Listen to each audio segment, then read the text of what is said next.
Tá bom. Peraí, deixa eu me organizando aqui também. Peraí.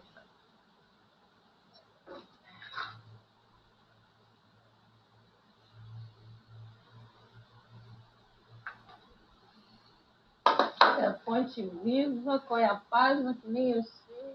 127. 127. Ah, tá bom. Deixa eu procurar aqui.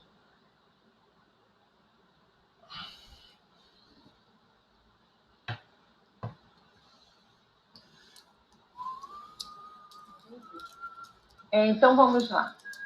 Tá me ouvindo bem? Sim, estamos sim. Então tá bom. Então vamos lá. Livro Fonte Viva, psicografado por Francisco Xavier pelo Espírito Emmanuel, a lição 127, Humanidade Real. Eis o homem, Pilatos, está em João, capítulo 19, versículo 5. Apresentando Cristo à multidão, Pilatos não designava um triunfador terrestre. Nem banquete, nem púrpura, nem aplauso, nem flores. Jesus achava-se diante da morte. Terminava uma semana de terríveis flagelações. Traído, não se rebelara.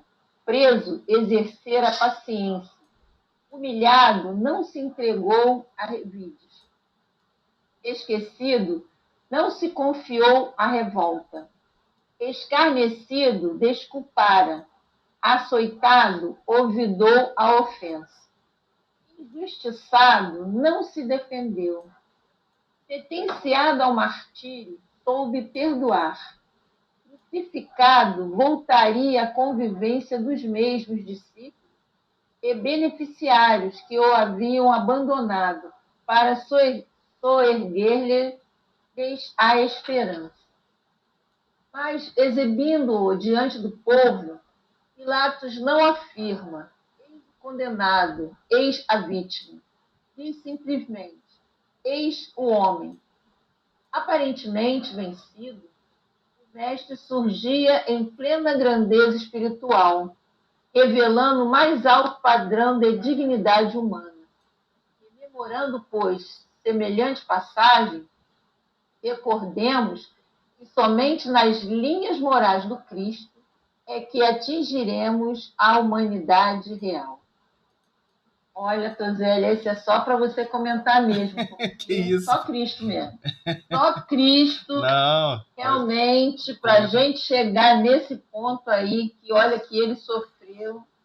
Só você. Pode comentar, Tozélia. Então, aqui tem vários aspectos que a gente tem que compreender, né, aos pouquinhos, né? Porque Emmanuel está dilatando, não é nenhuma frase, né? Emmanuel tem a capacidade que a gente busca comentar, é a capacidade de Emmanuel, né? Então a gente observa aqui, ó, eis o homem. Ele pega um trechinho pequenininho de um fato histórico que a gente não se atenta para o impacto, né, que isso causou na humanidade. E, de certa forma, a gente fica se perguntando, peraí, né? Todo mundo acredita, cada um de nós, individualmente, possui uma referência moral interna, criada pela nossa consciência. Mas ela está muito longe da divina, mas muito longe. Então, quando a gente lê, e foi proposital, né? Foi proposital Emmanuel ter colocado a expressão humanidade real. Humanidade real. Então, todos que querem realmente fazer parte da realidade, real aqui de realidade, não de realeza, né?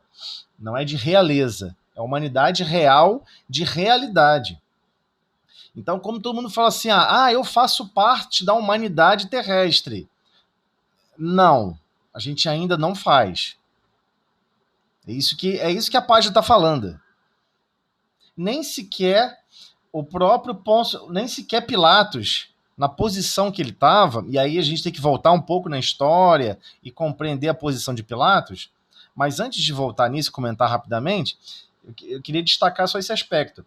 Pilatos, ele não quis cumprir as obrigações dele. Ele não quis cumprir as obrigações dele. Ele manteve a acusação contra uma pessoa totalmente inocente. E era obrigação dele, ele, como responsável da justiça, responsável pelo julgamento, era obrigação, não só obrigação, digamos assim, estrutural do poder romano, né? No qual ele era atribuído, a posição dele. E o poder romano existia como você buscar recursos a condições superiores. Você podia apelar para César. Quem leu o livro Paulo e Estevão sabe disso. Paulo era cidadão romano.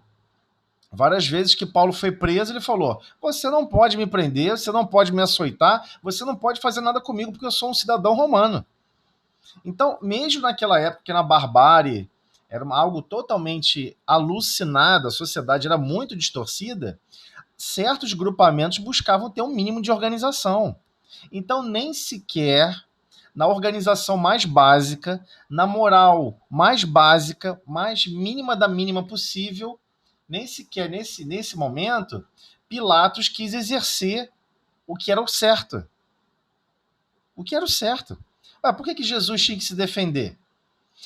Quem tem que apurar a acusação é igual no Brasil, né? Você quer imputar alguém um crime, você tem que solicitar ao Ministério Público, para o Ministério Público abrir uma investigação, apurar as informações e aí sim decidir se vai solicitar uma acusação ou não. Aparentemente, a gente fica achando que isso não existia lá atrás, mas existia, na visão de uma única pessoa, Pôncio Pilatos. Ele não queria ser, tanto é que ele lavou as mãos. Ele sabia que estava errado. Ele viu Jesus e sabia que estava errado. Como esse homem pode ser um perigo? Ele sabia que estava errado. E ele pede para fazer até aquela referência, né? Tem aquela referência de lavar as mãos. Então ele traz uma bacia de água, ele molha as mãos, lava as mãos e diz: eu não vou fazer parte dessa decisão. Só que quando você fala isso, você já está abdicando de viver a verdadeira humanidade. Esse é o problema, né? Então, quando o Cristo é apresentado à multidão, Pilatos não estava alegando, não estava apresentando um triunfador terrestre, como realmente ele foi. O maior triunfador terrestre que pisou nessa terra, e nunca pisará outro igual, foi Jesus de Nazaré. Não tinha problema, não tinha dificuldade, vivia tudo em paz, não existia um problema que ele não tivesse uma solução, que ele tivesse uma contribuição positiva de paz, de amor, de brandura, de afabilidade, de doçura. Todos os recursos que todos nós não temos, ele tem. Exerceu para todos nós. Ao invés de apresentá-lo como uma pessoa, como realmente ele era, independente da parte divina ou religiosa. O que ele cumpriu de histórico deveria ter um banquete, deveria ter aplausos, né? Mas não, Jesus estava ali diante da morte. É uma coisa sem sentido. A gente costuma viver ainda os antagonismos mais absurdos. Até hoje é assim. Até hoje é exatamente assim. Então, você vê que as pessoas estão com fome de sangue. As pessoas querem ver as pessoas sendo torturadas, condenadas, maltratadas. A pessoa errou, ela tem que ser destruída. A pessoa cometeu um crime, ela tem que ser... mas e se realmente ela não cometeu um crime? Então o seu senso de justiça vai punir um inocente. Então todo cristão, ele, pelo menos deveria ser assim, né? Todo cristão deveria repensar todos os critérios de justiça e de condenação que nós executamos no nosso mundo íntimo. Porque adivinha, ele falha. E falha vergonhosamente. Mesmo nos requisitos das leis terrestres. Das leis divinas falham todos. Mas das leis terrestres, mesmo nesses quesitos, a gente falha horrivelmente. Então ele terminava uma semana de terríveis flagelações. Ou seja, por que Emmanuel colocou essa frase? Terminava uma semana de terríveis flagelações. Porque mesmo na lei romana, Por exemplo, alguém foi lá, cometeu uma injúria, foi lá, tá perturbando alguém. O responsável do local, que mantinha a ordem do local, chamava essa pessoa, chamava o soldado e falava: por favor, dê 20 bastonadas nele. 20 pancadas com bastão. Ou então, faz uma coisa muito grave. Leva, por favor, pro tronco e dê tantas chicotadas e manda embora. Era assim o processo de educação e civilização mais grosseira da sociedade. Hoje isso não existe mais. É imoral até, né? Pensar em algo dessa natureza. Não estou falando nesse sentido, estou só para apresentar o contexto histórico. Que, na verdade, antes do julgamento, ele já havia sido punido. Ele havia sido torturado durante uma semana. Uma semana ele havia sido torturado. Ok? Só para gente entender isso. Então, ele foi traído. Foi. Ele foi preso. Foi. Ele foi humilhado. Foi. Foi esquecido. Até por aquelas pessoas que foram curadas por ele. Foram curadas por ele. Ele foi escarnecido. Foi. Foi açoitado. Igualmente. Injustiçado. Sem dúvida. Sentenciado ao martírio. Sim. Mas como ele reagiu? O que é inacreditável, o que é impressionante, é que ele perdoou o tempo todo. Não se defendeu. Esqueceu a ofensa. Ignorou, esqueceu completamente a ofensa. Conseguiu desculpar imediatamente ali em cada um que estava, né, escarnecendo dele. Não, ou seja, sequer registrou qualquer tipo de ofensa. Não se confiou à revolta. Não ficou revoltada. Não buscou revidar. A pessoa humilha e a pessoa...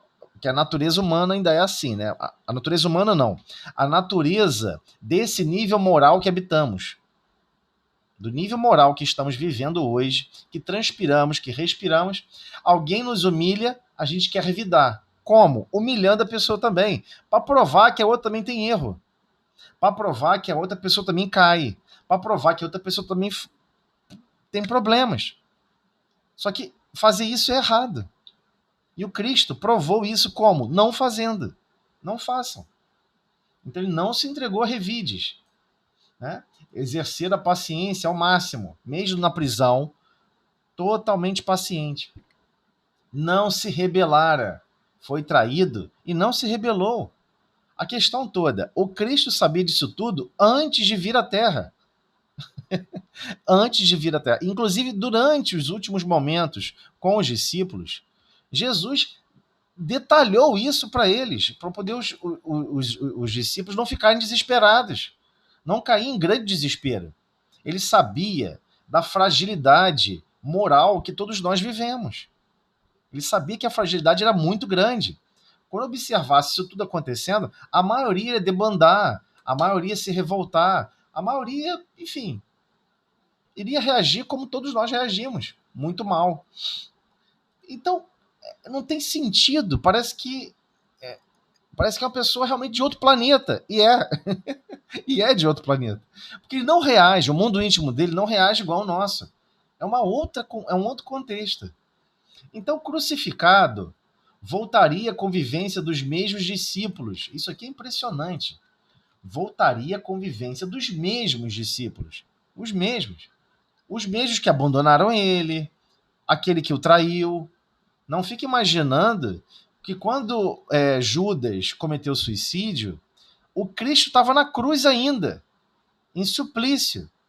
Narra uma psicografia a esse respeito, onde o Cristo solicita alguns espíritos que estavam ao derredor naquele momento e pede. Ele estava no suplício, já pregado na cruz. Pregado na cruz.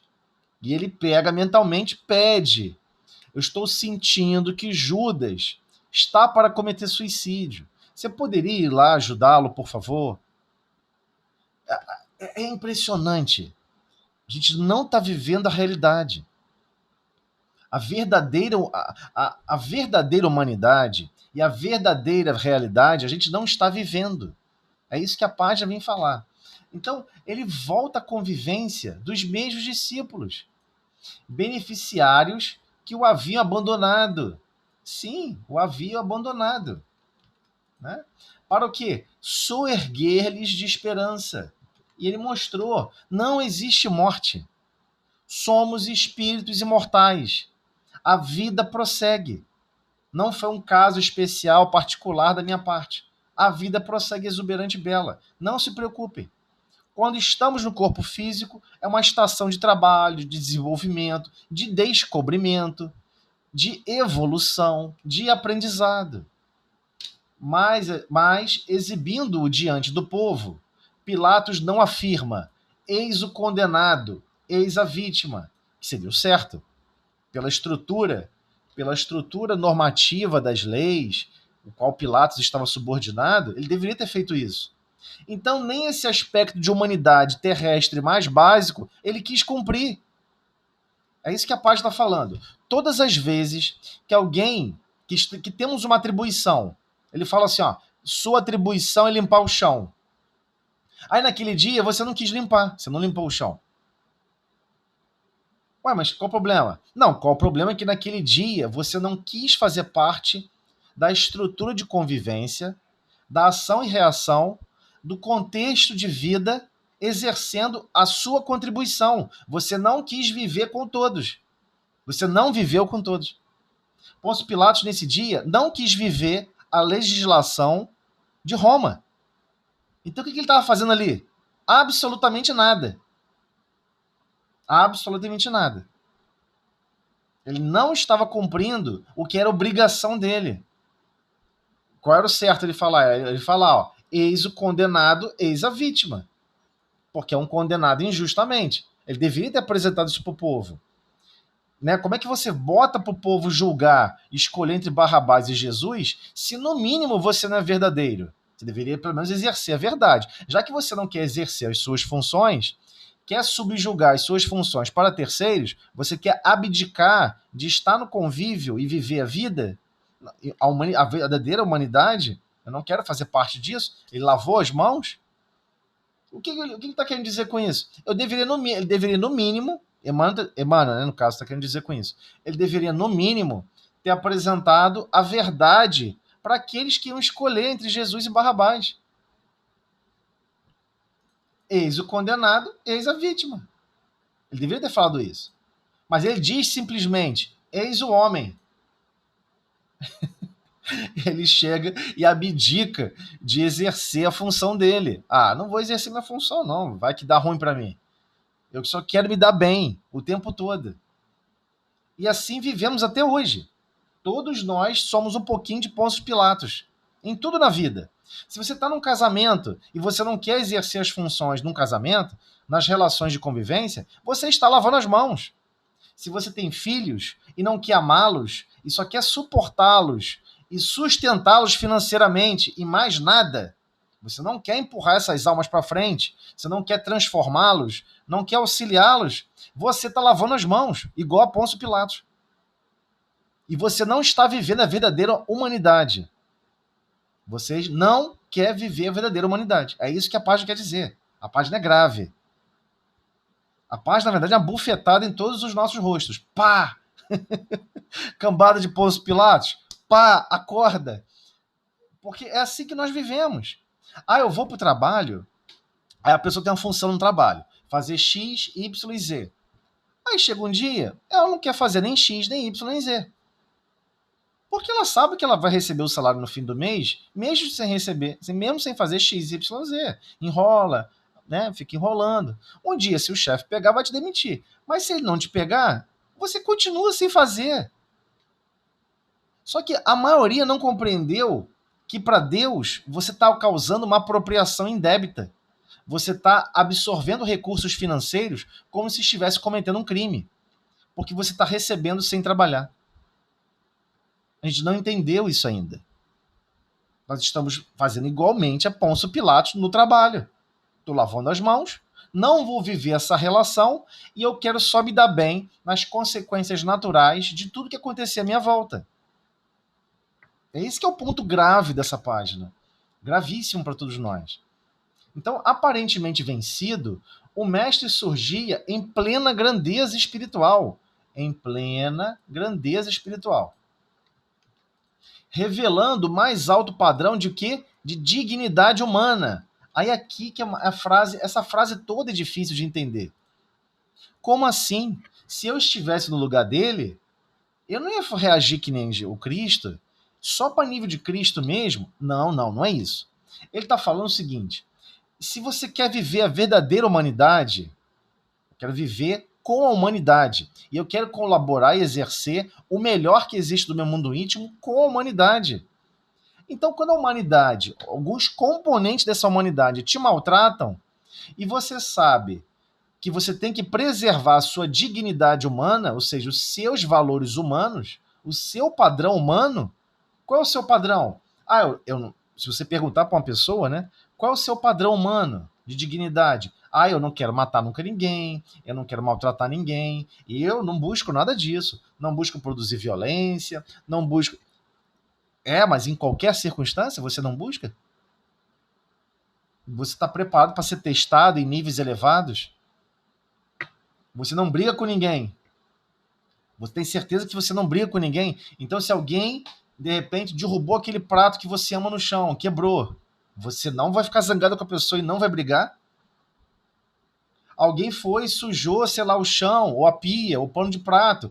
Uma dessas bobagens do dia a dia, e que a gente não percebe, que a gente não se observa, a gente não conhece a nós mesmos. Às vezes, por um pano de prato, a pessoa faz loucuras. Como que um pano de prato pode ter mais valor do que o mundo íntimo do outro? Aí toda a sua dignidade humana você joga no ralo e maltrata o outro, porque você acha que você tem que disciplinar o outro.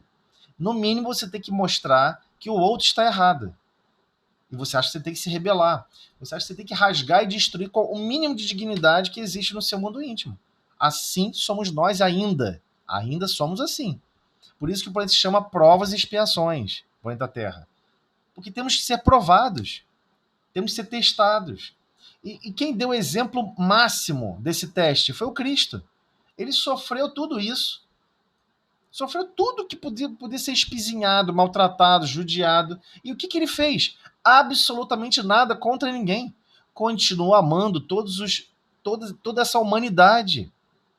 Porque ele faz parte da humanidade real. Ele em nenhum minuto abdicou dos valores dele para viver outra realidade. Não, ele viveu somente os valores dele. Por isso que ele revelou o mais alto padrão de dignidade humana. Ele se manteve no padrão dele. Não, esse é o meu padrão de vida. Eu sou assim. E foi assim que ele agiu e reagiu.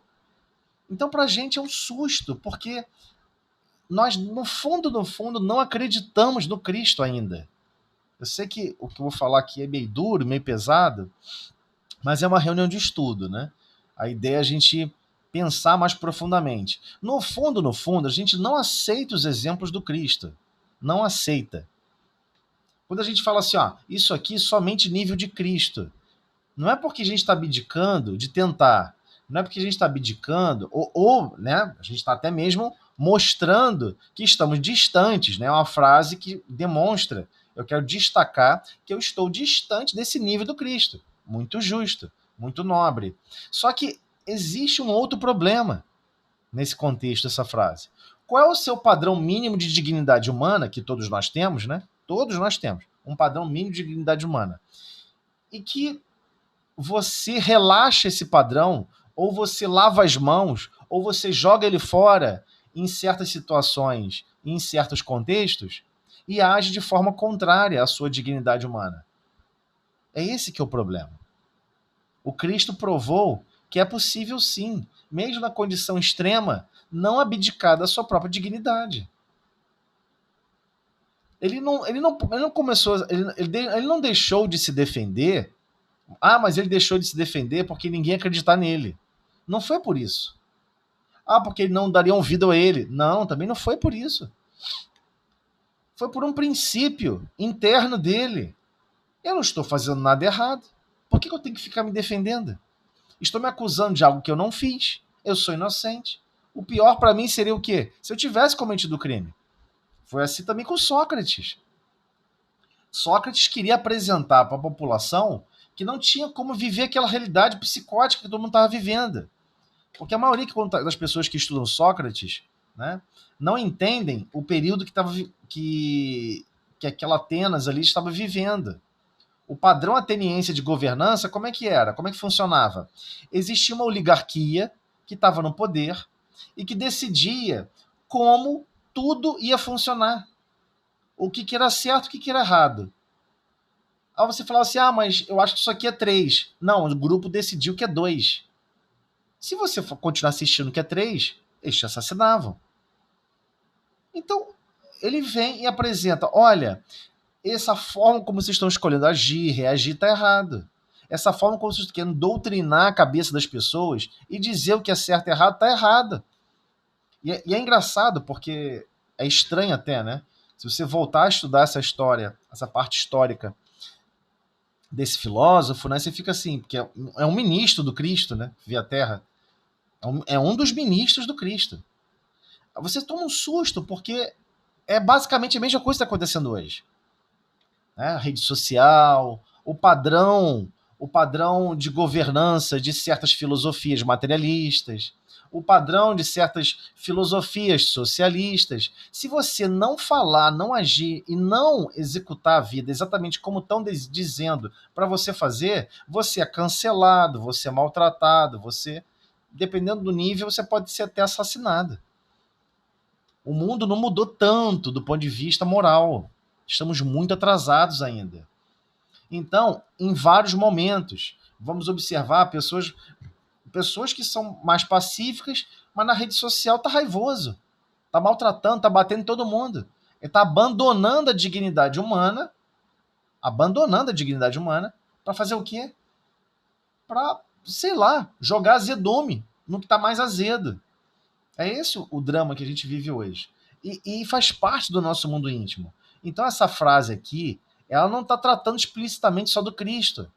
Ela está falando, ei, a frase também quer dizer, você já possui algum tipo de dignidade humana, desse padrão de humanidade real, ou seja, de realidade, a verdadeira humanidade, que está hermanada, que todos são filhos de Deus, todos estamos destinados ao progresso, à evolução, inexoravelmente, porque existe uma lei moral, uma lei de progresso. Então, todos nós possuímos um padrão de dignidade humana. E em vários momentos vocês abandonam. Se alguém está gritando com você, você abandona esse padrão e grita também. Se alguém te bateu, você abandona o seu padrão de dignidade humana e bate também. Se alguém te assassina, você sai do corpo físico, revoltado, zangado, vai lá e persegue a pessoa também. Então, uma série de padrões de dignidade que nós vamos construindo com muita dificuldade, com muita complexidade, dependendo da situação que a gente é chacoalhado, a gente larga e abandona. O Cristo mostrou qual é o padrão que eu aguardo de vocês para se tornar um espírito bem-aventurado. Né? Se recordarmos lá no Livro dos Espíritos, o que se torna o espírito na última encarnação. Não se torna um espírito puro, não se torna um espírito pleno, se torna um espírito bem-aventurado. Ele cumpre naturalmente as bem-aventuranças, com naturalidade. Bem-aventurados os que choram, porque serão consolados. Ou seja, ele não está preocupado com dor agora, está sendo maltratado por terceiros. Ele entende o porquê. E mesmo entendendo, ele sabe, eu não vou abdicar da minha dignidade, dos meus padrões de excelência, para querer mostrar para o outro que o outro está errado. Eu não vou fazer isso. É isso que essa frase quer dizer. Então, e é pesada para cada um de nós. Então ele continua.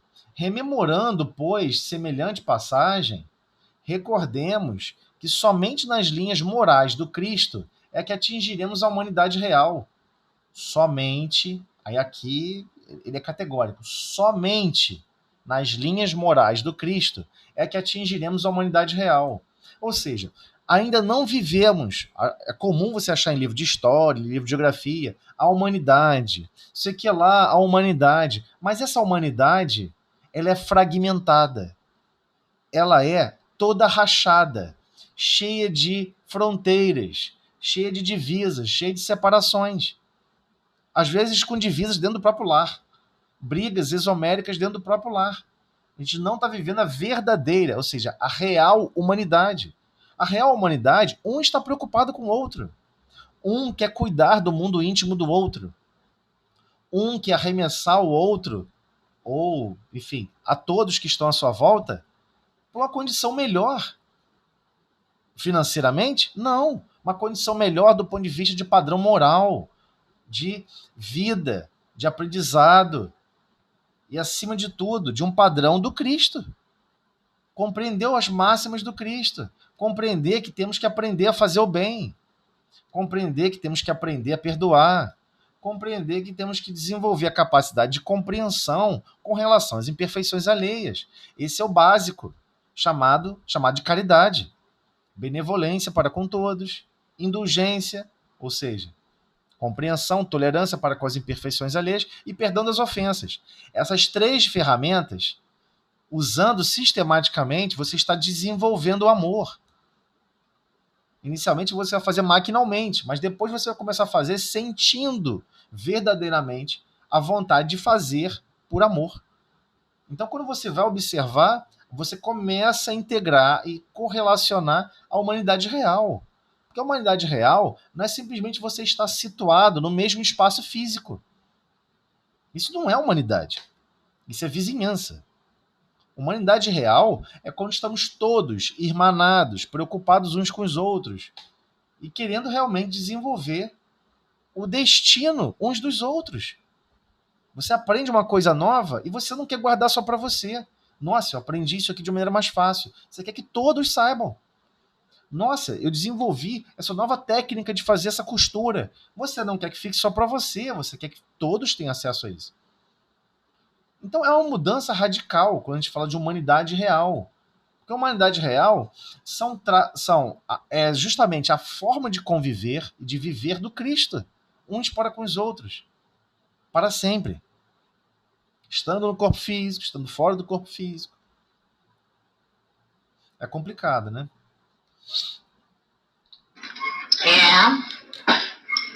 Vamos viver a humanidade real. Ai, complicadíssimo. Mas vamos conseguir, né, José? Faz a prece aí pra gente. Com certeza vamos.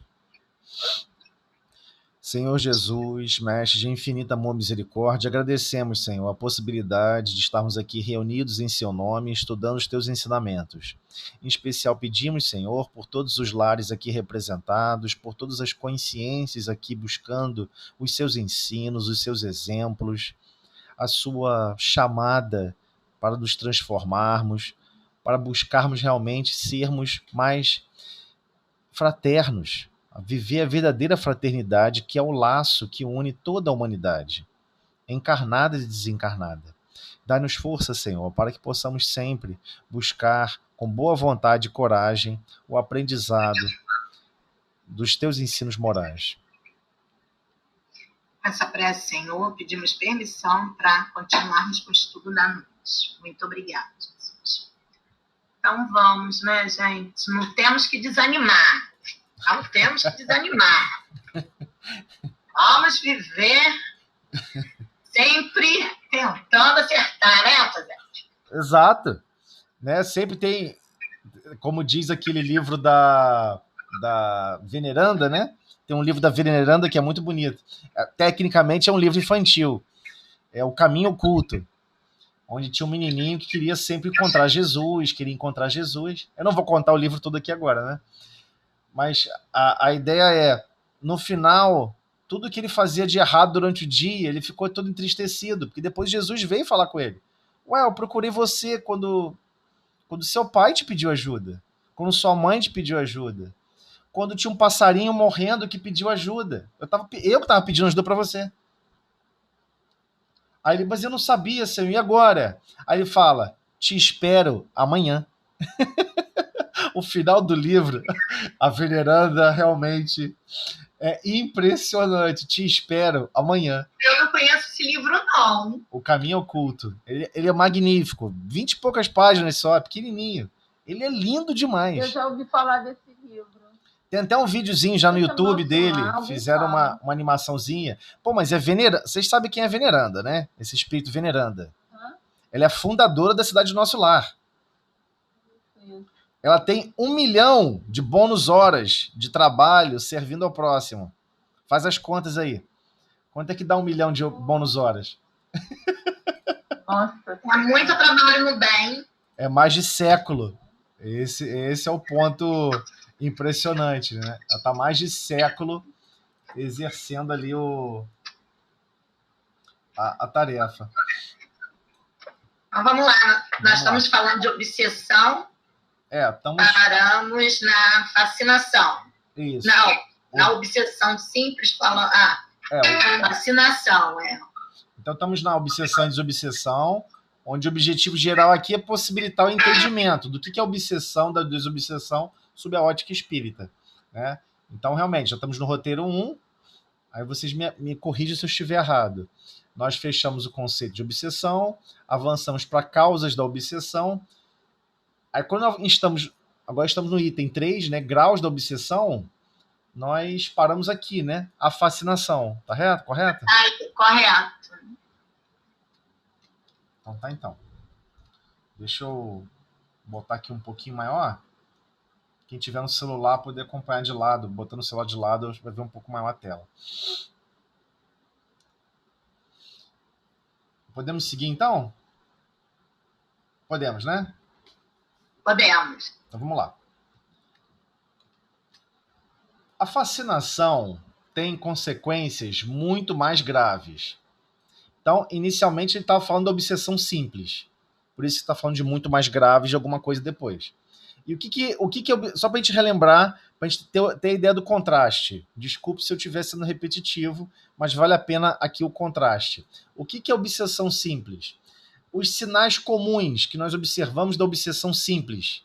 Olha só, hein? Sinais comuns. A pessoa está sempre com crises de irritação. A pessoa está sempre com ciúme. Sempre com sentimentos de inveja. A pessoa sempre fica triste vendo o outro feliz. Se alguém chegar do lado, ficar rindo, feliz, como a vida é bela, a pessoa quer até bater nessa pessoa dizendo que a vida é bela. Que mané a vida é bela, a vida é horrível. Entenderam esse sentimento? Ideia de perseguição. A pessoa sempre se acha perseguida. Eu não consigo isso porque estou sendo perseguido. Eu não estou conseguindo equilíbrio porque estou sendo perseguido. N desculpas nesse sentido. Vive amargurado ou amargurada. Ansiedades. Doenças fantasmas. Do nada começa a dar dor no corpo. Sente tontura, sente isso, sente aquilo. Também é um quadro. Claro, ninguém está falando para ninguém buscar conhecer as causas dos problemas físicos. Mas a pessoa vai no médico, faz ecocardiograma, faz isso, faz aquilo, tudo zeradinho, nada, nenhum problema. Aí isso que é chamado doenças fantasmas. A pessoa continua sentindo esses efeitos sem estar atribuído pela medicina da Terra uma doença. Vaidade profunda, arrogância, claro, irreverência, tudo busca fazer transformar as situações de uma forma jocosa, né, brincando, tem sempre atitude de deboche ou inconvenientes. Isso é chamado de obsessão simples. Aí vocês vão falar assim, poxa, então a humanidade inteira está obsidiada. Sim, está. Sim, está mesmo, é sério. E é meio assustador, né? Mas, de certa forma, é proposital, né? Como a gente estava explicando. É proposital, Deus permite. Essa obsessão é permitida.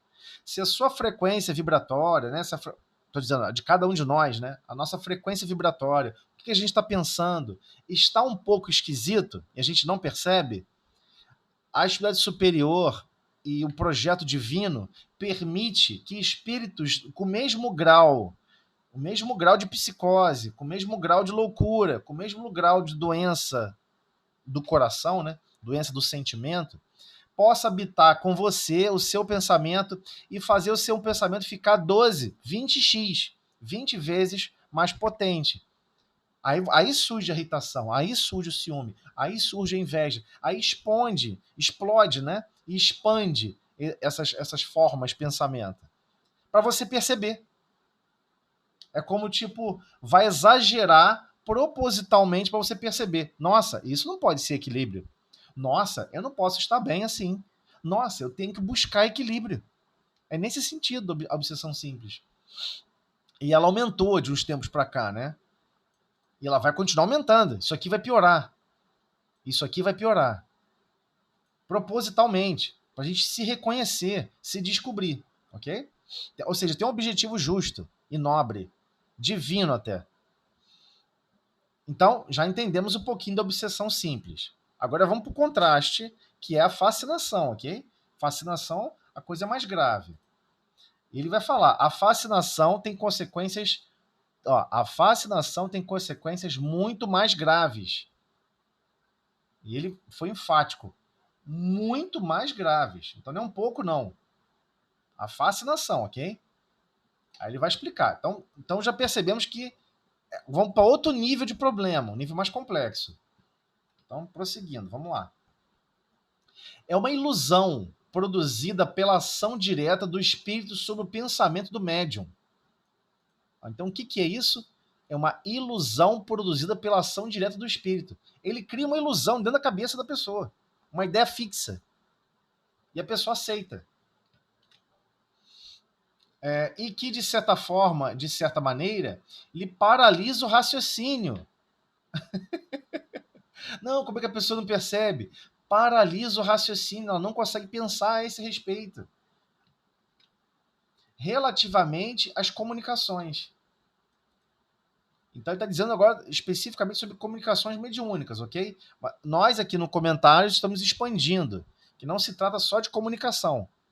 Se trata até de tudo com relação à convivência.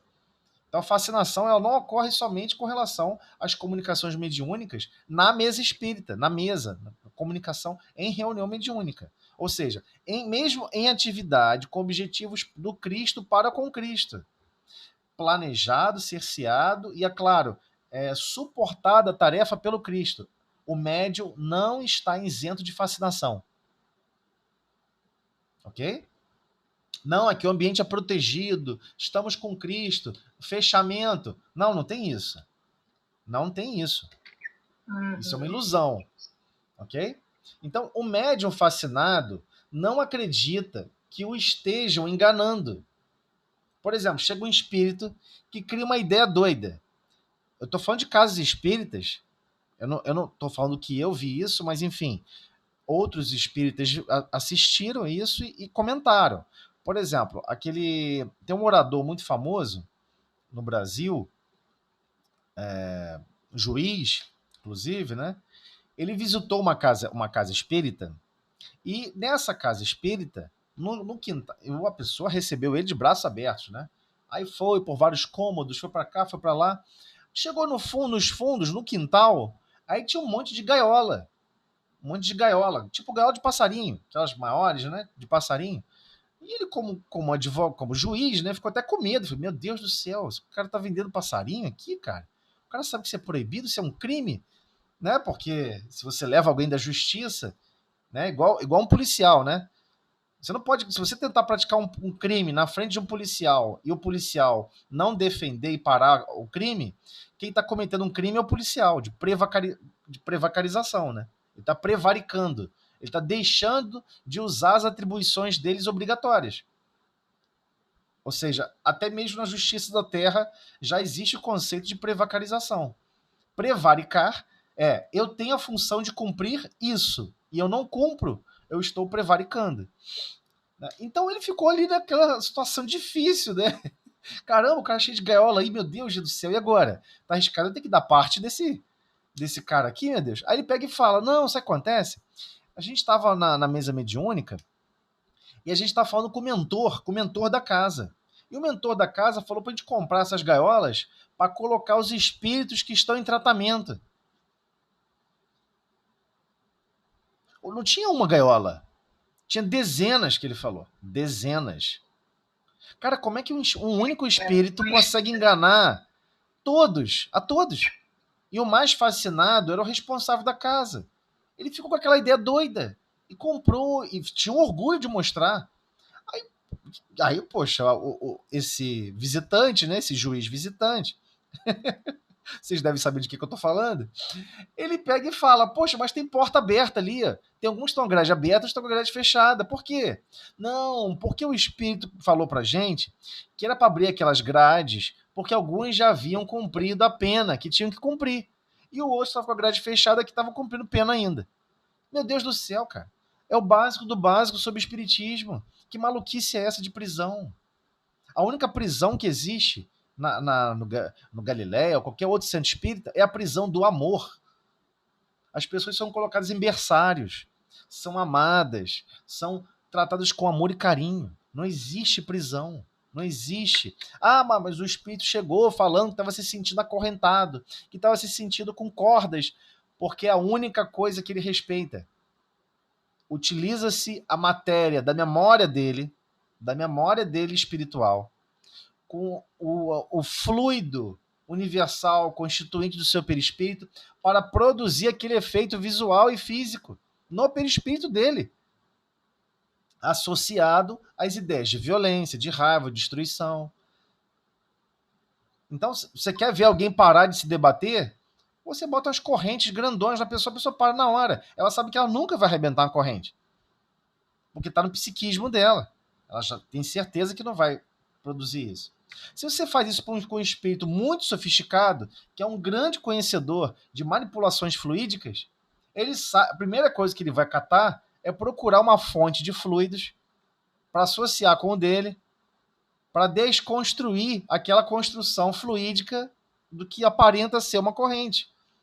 Porque ele sabe que ali não tem corrente nenhuma. Senão daqui a pouco vai dizer que lá fora, do outro lado no mundo espiritual existe forjaria, máquina de fazer aço. Não existe nada disso. Absolutamente nada. Não tem máquina de tijolo, não tem máquina de cimento, não existe nada disso que tem aqui na Terra. Tudo é baseado com manipulações de fluidos através do pensamento. Então, olha só que nível de fascinação que se encontrou aquela pessoa. O médium, fascinado, não acredita que o estejam enganando. Ele não acredita. Ele tem certeza absoluta que ele está certo. O espírito tem a arte de lhe inspirar confiança cega. É esse o problema. Qual é a capacidade do espírito? Inspirar confiança cega. Ele inspira e a pessoa acredita. Que o impede de ver o embuste e de compreender o absurdo do que escreve, ainda quando esse absurdo salte aos olhos de toda a gente. Então, além do processo de fascinação, existe um processo grave com relação a todos que estão convivendo naquela instituição. Todos que estão convivendo naquela instituição preferiram se afastar, não fazer nenhum comentário e deixar a carruagem descer ladeira abaixo. Todas as pessoas têm aquela reação de susto e falam, que isso? Vai rasgar isso, vai jogar isso fora, né? Psicografia é a mais grave de todas, das fascinações, porque ela se concretiza, tá por escrito. Não, porque o espírito falou que tem que botar gaiola nos fundos. Cara, que loucura é essa? A pessoa não está estudando realmente nada, absolutamente nada. Mas é um processo de fascinação. Sim, pode falar. Também eu vejo que quando a pessoa está assim, mesmo que você fale, a pessoa não aceita. Eu acho que fica pior por causa disso, entendeu? Aí o que acontece? Você está vendo que aquilo ali não está certo. Você está recebendo informação, mas a pessoa não aceita. Aí o que as pessoas fazem? Quem não aceita que está vendo que está correto, se afasta. Eu acho que é isso mais que acontece, né? Então, mas não adianta você falar. Sim. Então, mas buscando aquele parênteses com a página inicial, buscando uma conexão com a página inicial, quando Jesus foi apresentado por Pôncio Pilatos ao público, existiam diversas pessoas do público que, inclusive, tinham sido curados pelo Cristo. Sim. Cara, mas qualquer um que tem uma alma de guerreiro ia falar, eu prefiro morrer do lado dele tentando salvar ele do que deixar ele morrer sozinho. É inacreditável. Né? Então você faria isso com seus filhos? Né? Se fosse com os nossos filhos. Minha filha chega assim e fala, meu pai, a coisa mais importante do mundo é isso, isso e isso. Aí eu falo, filha, não é. Aí ela fala, eu agora sou adulta, eu já posso escolher o que eu quero, eu que não sei o quê. Eu falo assim, você está certíssima, filha, você é adulta, você pode escolher o que você quer, mas você está errada. E de mim você só vai ouvir a verdade. E, cara, eu vou falar até o último minuto. Nem que tem que esvaziar meu corpo todo de sangue. Jogar 5 litros no chão, não tem problema nenhum. Mas eu vou levar até as últimas consequências. Eu prefiro pecar pelo excesso do que pecar por não fazer. O problema da fascinação é que todos que estão à volta pecam por não fazer. Todo mundo bota a viola no saco e fala, eu, hein, tô fora. Tô vendo que as coisas estão ficando perturbadas. Eu não vou ficar defendendo esse lugar, ou essa instituição, ou esse grupo, porque ele quer seguir por isso aí, ele que arque as consequências com Deus. Todo mundo faz isso, lava as mãos. O que eu estou tentando explicar é, não devemos fazer isso. Se estamos buscando a humanidade real, temos que lutar para defender a verdade, para tentar defender os valores do Cristo. Ah, mas eu estou defendendo um valor do que eu acho que é verdade. Compara com o do Cristo, bate com o do Cristo? Não, então não é verdade. Tem um pensador ali, um filósofo, não sei aonde, que ele pensou isso, isso, isso, isso. Tem alguma base próxima da do Cristo? Não, então não é verdade. Só vai atrasar o seu desenvolvimento espiritual. E o pior, vai jogar graxa no chão para todo mundo deslizar e não conseguir avançar. E todo mundo ficar preso no mesmo lugar. Então, existe algumas páginas já publicadas por Emmanuel detalhando a responsabilidade de quem já alcançou um pouco mais de consciência. Eu entendo o que você está falando, a pessoa não vai aceitar, não tem problema. Mas é importante você ventilar o pensamento correto. Por que é importante? Porque aquilo fica gravado no perispírito dele. Aquilo fica gravado no perispírito dele. Ele vai poder acessar durante o sono. Vão poder reutilizar aquele pensamento verbal, aquela cena que foi dada. Você pega a pessoa pelo braço, senta e fala, vou sentar aqui com você e vou te explicar com muito amor e carinho.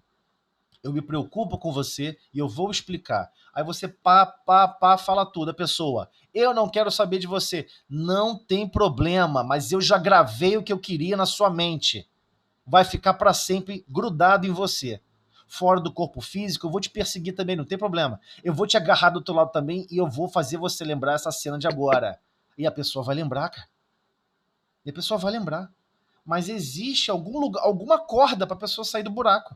O problema é que às vezes não queremos dar corda nenhuma para ninguém. Por vezes a espécie superior está aguardando um posicionamento nosso de amor, de carinho, de preocupação com o outro. E a maioria de nós, opa, eu não. Eu vou me afastar porque isso aí vai dar ruim. Vai que eu fico perturbado também. Ou pior, isso vai ser mó azedume. Ih, vai ter espírito que vai me perseguir. Eu prefiro ser perseguido por 1 bilhão de espíritos, mas por estar lutando pela causa do Cristo, do que não ser perseguido por nenhum. É esse o problema que a gente tem que tratar de agora sobre a fascinação. O maior problema da fascinação é a ausência de amor que a pessoa vive ao seu derredor. Aquelas pessoas que são mais fascinadas, que são mais obsidiadas com ideias totalmente loucas, são as pessoas que menos possuem convivências de amor. Ninguém chega por amor e fala, olha só, não é assim. E a gente sempre fica achando que é inútil. Não é inútil. A espiritualidade superior pega esses momentos para nos inspirar, faz uma prece, pede ajuda, fala com amor, fala com carinho, deixa as marcas da benevolência. Afabilidade e doçura. Esses são os rastros da benevolência. Você vai deixar a afabilidade, fala com afabilidade, fale com doçura, explique com carinho, com amor, como se fosse uma criancinha de 5 anos. Mas finge que, assim, que é um pai e uma mãe equilibrado, que não é perturbado, que não vai agredir a criança, não vai fazer um monte de coisa doida. Finge que pelo menos é mais ou menos equilibrado. Fala com amor e com carinho. E mostra preocupação com o mundo íntimo do outro. Que isso pode machucá-lo, que isso pode promover problemas. Olha, isso não faz sentido. É contrário a isso, contrário àquilo. Cristo não agiria assim, não faz sentido. O como, o Cristo não vai informar para você como viver. Ele vai informar para você o padrão moral que você deve sempre botar em júdice. Todas as formas de como proceder. Como que eu vou falar com Beltrano? Peraí, como que o Cristo falaria? Ele falaria com amor, ele falaria com carinho, ele botaria energia, mas não faria, não iria ficar brigando, maltratando. Então, o problema da fascinação é que a pessoa sofre um abandono. O verdadeiro problema da fascinação, além do próprio espírito em si, né? Gostar de ter ideias fixas, onde só a ideia dele vai ser aceita, sempre, o tempo todo, é um problema gravíssimo com relação a isso. Ele vai sofrer as consequências de querer sempre a ideia dele ser satisfeita. É que, geralmente, essas pessoas estão vivendo um grande deserto de amor. Não tem ninguém ao lado da pessoa que fala, olha, não é assim. Aí a pessoa vai brigar, vai espernear, é assim sim, eu tô certo, tô cheio de razão, e você fala, você não tá entendendo. Eu só estou preocupado com o seu mundo íntimo. Eu só estou preocupado com o seu progresso para a eternidade. Isso não vai gerar progresso, isso é uma bobagem. Tá se apegando a uma coisa inútil. E você vai explicar e vai falar com clareza, com o máximo de amor e carinho. Isso vai ser um recurso fundamental para a pessoa sair desse processo de fascinação. Essa é a opinião minha pessoal, particular. Tanto que você vai estudando sobre isso e fica chocado. As pessoas abandonam os outros na fascinação. Casas espíritas já foram fechadas aos montes, porque todos abandonaram o objetivo da casa espírita. O espírita tem esse problema. Ele quer ir na casa espírita, ir lá, ir embora. Ei, eu não sou responsável pela casa. Ei, eu não sou responsável por nada. A pessoa só quer se beneficiar. Não quer assumir nenhuma responsabilidade. Às vezes já está estudando doutrina espírita, sei lá, 10, 15 anos. Aperta alguma coisa, mete o pé. Todo mundo mete o pé. É um problema grave. Ninguém da casa pode forçar ninguém a seguir, a fazer nada. Só que a pessoa tem que compreender o impacto que vai gerar na alma dela depois. Sentimento de culpa. Meu Deus, eu podia ter ajudado. Meu Deus, eu podia ter contribuído com uma gotinha do meu mundo íntimo. Com uma gotinha da minha capacidade de amar, da minha capacidade de produzir o bem, da minha capacidade de compreensão e tolerância, e da minha capacidade de perdão. Não, a pessoa não quer fazer absolutamente nada. Pula para outra casa, vai para outro lugar, e assim vai, pulando de galho em galho. Então, aqui, especificamente, eu queria destacar isso, quando estamos estudando fascinação. Quem está em volta, quando deixa de produzir o bem para reduzir o impacto do mal que aquilo está gerando, a pessoa está escolhendo não fazer nada. E já estudamos que não fazer nada é a mesma coisa de produzir o mal. É a mesma coisa de produzir o mal, ok? Desculpa se eu estou sendo muito enfático com relação a isso. Porque quando a gente continuar lendo aqui, a leitura vai ficar até diferente. A gente vai perceber que fica diferente. Então, ó, o espírito tem a arte de lhe inspirar confiança cega. Ué, e você que ama aquela pessoa? É sua filha, ou é o seu filho, ou é o seu marido, o seu cônjuge, você não consegue inspirar a pessoa a sair dessa confiança cega? Meu Deus, a pessoa não entende isso. Não importa que a pessoa não entende naquele minuto, mas deixe a sua marca de amor e de carinho, de preocupação com o mundo íntimo dele ou dela. E isso vai poder brotar resultados depois. Não vai brotar daqui a 10 minutos, 20 minutos. Às vezes só vai brotar em outra encarnação. Esse é o problema. Que o impede de ver o embuste e de compreender o absurdo de que escreve, ainda quando esse absurdo salte aos olhos de toda a gente. A ilusão pode mesmo ir até ao ponto de o fazer achar sublime a linguagem mais ridícula.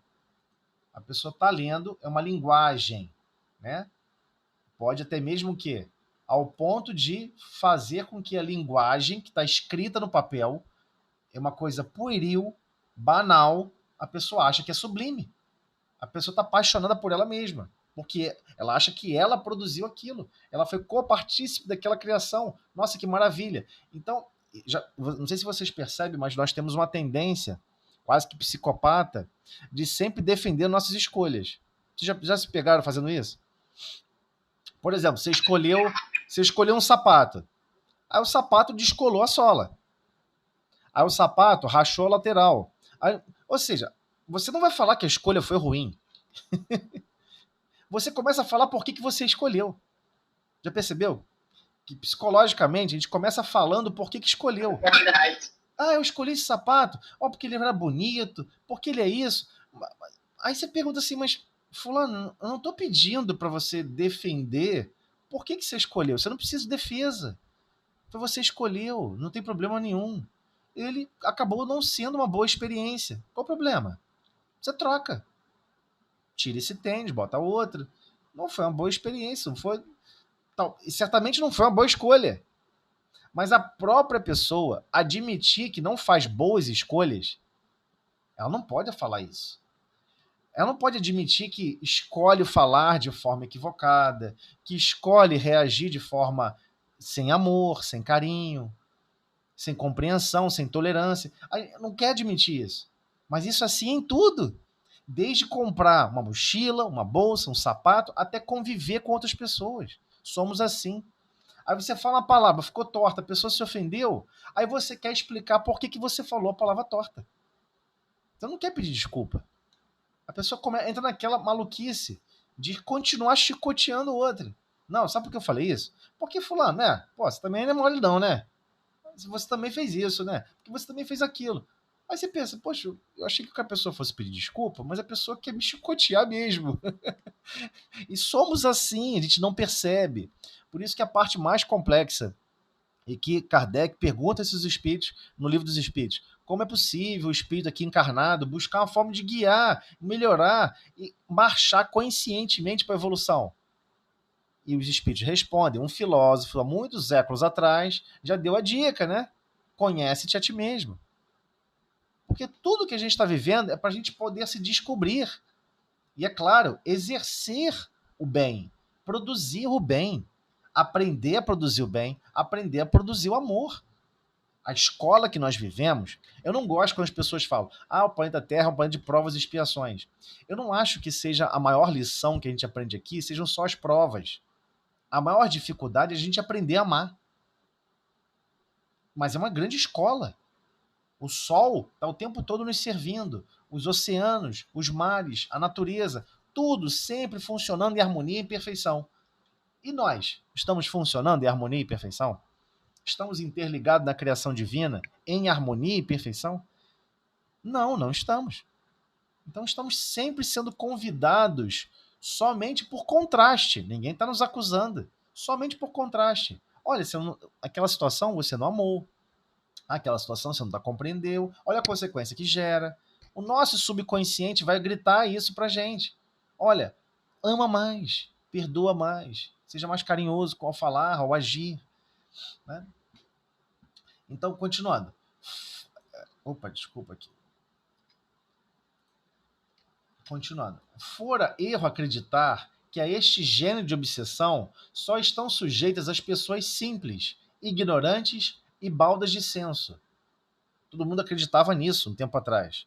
Que a fascinação, a pessoa criar uma ideia fixa na cabeça sobre alguma coisa, algum conceito, ou até mesmo sobre uma informação de uma comunicação, porque a pessoa é simples, ou então a pessoa ignorante aqui no sentido de ignorar os critérios de lógica, de princípios morais. Não, não é isso não. Mesmo aquela pessoa que é um grande conhecedor, mas no fundo o sentimento que habita dentro dele não é de humildade. A fascinação, ela vai gritar nos nossos ouvidos. Você não é humilde, mas nem de perto. Você sempre acha que está certo. Você sempre acha que a sua ideia é a mais correta. Você sempre acha que a forma como tudo você faz é o melhor. Mesmo sabendo que tem bilhões e bilhões de anos à nossa frente, de evolução. Você acha que o que você já faz hoje, no nível que você está, é o melhor. Você vamos ter que evoluir continuamente. A única certeza que nós temos é que nós não fazemos o melhor. Nunca. Não existe uma situação que a gente faça o melhor. Sempre um espírito puro vai conseguir fazer de uma forma milhões de vezes melhor. Quando a gente acreditar 100% nisso e internalizar isso no nosso mundo íntimo, a gente começa a desconstruir o orgulho e a vaidade, que é o freio, né, da humildade. E a humildade, a gente já sabe, né, não deixa a gente aprender. A ausência de humildade não deixa a gente aprender. Todo aprendiz é humilde. Ele sempre acha que tem alguma coisa mais para aprender. Sempre, eu tenho mais coisa para aprender. Eu tenho mais coisa para aprender. Porque ele é humilde. E se ele não for humilde, ele não aprende mais nada. Para ali. Né? Não é à toa que temos que reencarnar, né? Esse é um dos principais pilares, porque que existe a reencarnação sem a recordação completa de outras encarnações. Senão a gente ficaria estagnado. Aquela forma consciência que estamos animando, aquela personalidade que estamos animando naquele período, com aqueles recursos que nos foram fornecidos, usamos mal. Estamos empreendendo mal. Não somos humildes, nem para reconhecer que o recurso não é nosso, é divino, é de Deus. Então, não é uma questão de se a pessoa ser simples, ignorante ou não. Não tem a ver com nível educacional, pessoas instruídas ou ignorantes no sentido de escolaridade, se a pessoa tem pós-graduação, doutorado, mestrado, seja o que for, talvez essas pessoas sejam muito mais prisioneiras de fascinações, até mesmo fascinações de outros encarnados. Aqui, só para lembrar, o princípio de fascinação, ele não ocorre só de desencarnado para encarnado. Ele também ocorre de encarnado para encarnada. Pessoas te ventilam um pensamento e você se apega a ele e acredita que é uma verdade. É sério. A própria filosofia do socialismo. Não, a ideia do socialismo no futuro é todo mundo ser igual. Ué, mas Deus criou cada espírito em épocas diferentes. Se pensar na lógica do conceito de espaço-tempo, aqui hoje no planeta Terra, sabemos que os índios foram criados por Deus há um tempo muito mais curto. Ele tem muito menos experiência do que nós. Nós temos milhares de encarnações à frente de um índio. Mas como é que você vai chegar e vai impor uma igualdade absoluta? Se não existe igualdade.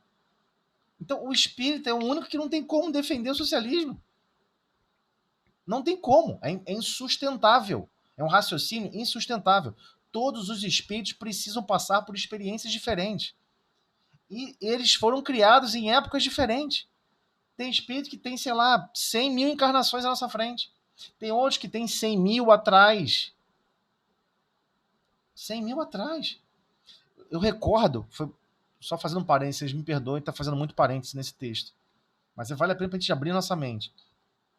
Eu não vou mentir, uma vez eu estava estudando a revista Espírita por um outro motivo, fazendo uma consulta, um assunto que eu queria ler mais, e aí eu me deparei com um texto de Kardec entrevistando um espírito de um fenômeno que estava acontecendo numa casa, onde todo mundo que entrava numa casa tomava um tapa no rosto. Aí chamavam que a casa era amaldiçoada, ninguém podia morar ali. Aí, papo vai, papo vem. Poxa, você podia consultar, né, a espiritualidade, o que está acontecendo ali? Ele vai, se propõe a isso, faz essa reunião com esse objetivo. Isso é Kardec, tá? Nível de Kardec, não é nosso nível, não. Reunião mediúnica ou reunião de desobsessão, não se faz isso. Quando ele faz esse convite, eis que o espírito aparece para se comunicar, mas não consegue falar. Então, um outro espírito, não me recordo se foi Erasto ou se foi o outro espírito ligado ao processo do advento do Consolador Prometido, ele pega e explica, olha, esse irmão ele não tem condições de falar. Ele perdeu a fala, ele não está conseguindo falar mais. O pensamento dele não é falar do ponto de vista de garganta, não. É que o pensamento dele não consegue mais ficar ordenado para criar uma linha de pensamento. Ele não consegue usar o pensamento contínuo. E papo vai, papo vem. Esse irmão pega e fala, não, você aconteceu? Ele está prisioneiro daquela cena, aquele lugar ali, há 300 ou quase 400 anos. Ele acabou de vir de um mundo inferior. E ele estava indo bem, né? Convivendo com todo mundo, numa boa. De repente, ele achou que a esposa estava traindo ele. Porque ele viu a esposa conversando com alguém, não sei o que, um vizinho que foi lá conversar e bater na porta, ele achou que estava traindo ele. O que ele fez? No mesmo dia, ele volta, pega o machado, assassina as 2 crianças, corta a cabeça da mulher e se suicida. Vocês já viram isso acontecendo na mídia, né? Jornal, revista, internet. Não sei quem assassinou os filhos, assassinou a esposa e cometeu suicídio. Já viram isso? Então, muitos casos atuais. A gente só pensa na porta aberta para mundos superiores e acha que a porta para baixo está fechada. Isso é loucura, cara. Isso é uma estação de trabalho. É igual imaginar que uma escola que tem alfabetização, Não vai entrar nenhum analfabeto. Só vai entrar crianças letradas que já sabem contar, já sabem ler, já sabem escrever. E vai seguir as outras séries. É essa coisa psicótica que tem na nossa cabeça. Não existe isso, né? Isso aqui é uma estação de evolução. Então, ela engloba uma faixa de compromissos de espíritos em níveis variados de evolução moral e intelectual.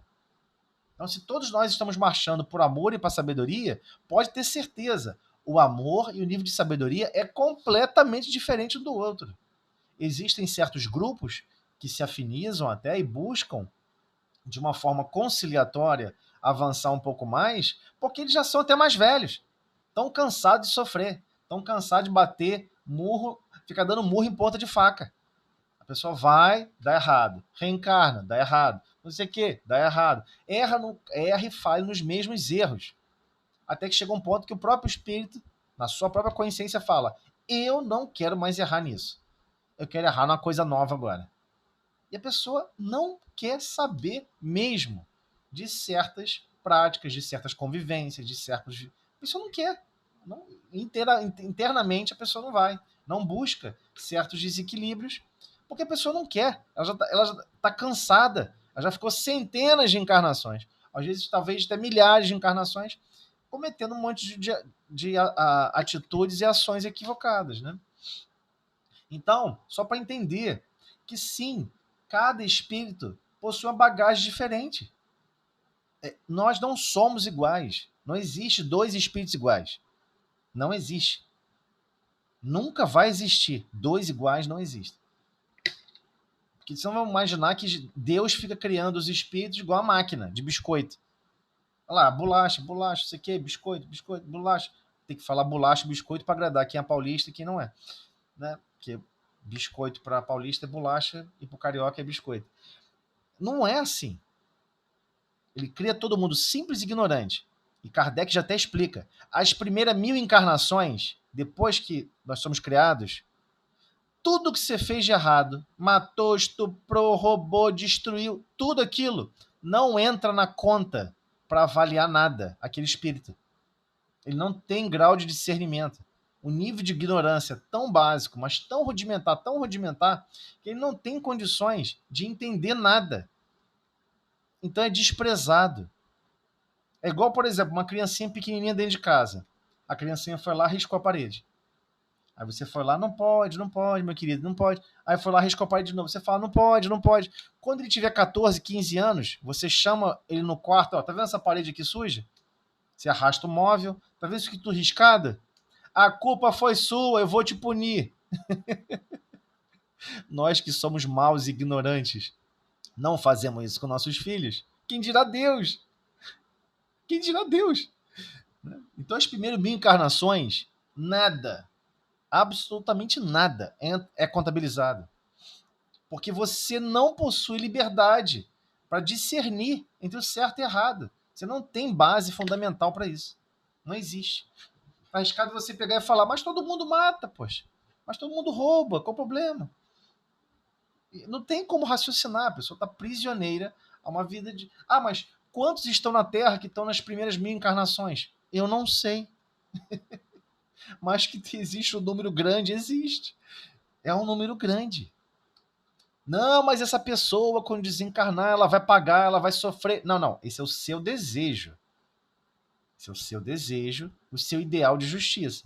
O do Cristo e o de Deus. Existe a lei moral, até apresentada no Livro dos Espíritos, na terceira parte, né, das leis morais.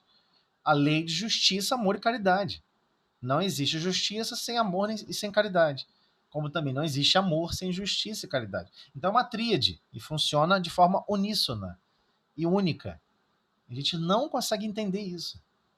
Então, temos que compreender as lógicas de justiça que nós compreendemos da Terra e nós absorvemos aqui na Terra é do Império Romano.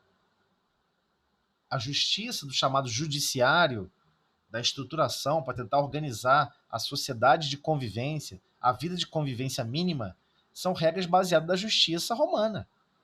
Todo mundo que estuda mínimo do regime de justiça em qualquer país, se você observar a história da justiça, ela se baseia essencialmente no Império Romano. Não tem muita diferença. Em termos de base histórica, não tem. Nenhum país possui uma história diferente da base fundamental da justiça romana. Então, a de Deus não é essa. Não é essa, né? Então, vamos lá. Continuando. Fora o erro acreditar que a este gênero de obsessão só estão sujeitas pessoas simples, ignorantes e baldas de senso. Então, veja, as pessoas muito bem instruídas podem sofrer fascinação. Dela não se acham isentos nem os homens de mais espírito. Né? Os mais instruídos, desculpa aí, e os mais inteligentes sobre outros aspectos, o que prova que tal aberração é efeito de uma causa estranha, cuja influência eles sofrem. Ele já adiantou, ó. Prova que tal aberração é efeito de uma causa estranha, em que a influência eles sofrem, né? Prosseguindo. Já dissemos que muito mais graves são as consequências da fascinação. Está no começo do texto.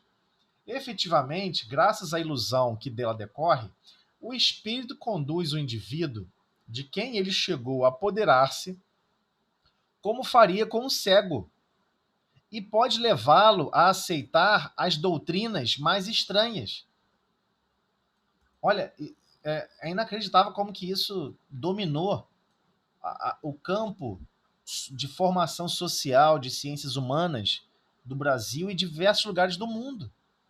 Né? Desde da Rússia, a história, diversos fundamentos doutrinários, sociológicos, de como a sociedade deve ou não funcionar, como que essas arbitrariedades vão surgindo e como que a gente absorve isso com extrema facilidade. Nós somos um grande... absorvemos com extrema facilidade, né? A aceitar as doutrinas estranhas, as teorias mais falsas, como se fosse a única expressão da verdade. E é assim que todos se manifestam hoje. É exatamente assim. A pessoa leu, sei lá, um pensador não sei aonde. Nossa, isso que está falando é verdade. Cara, tem alguma coisa ligada com Cristo? Eu estou falando aqui para o cristão, né?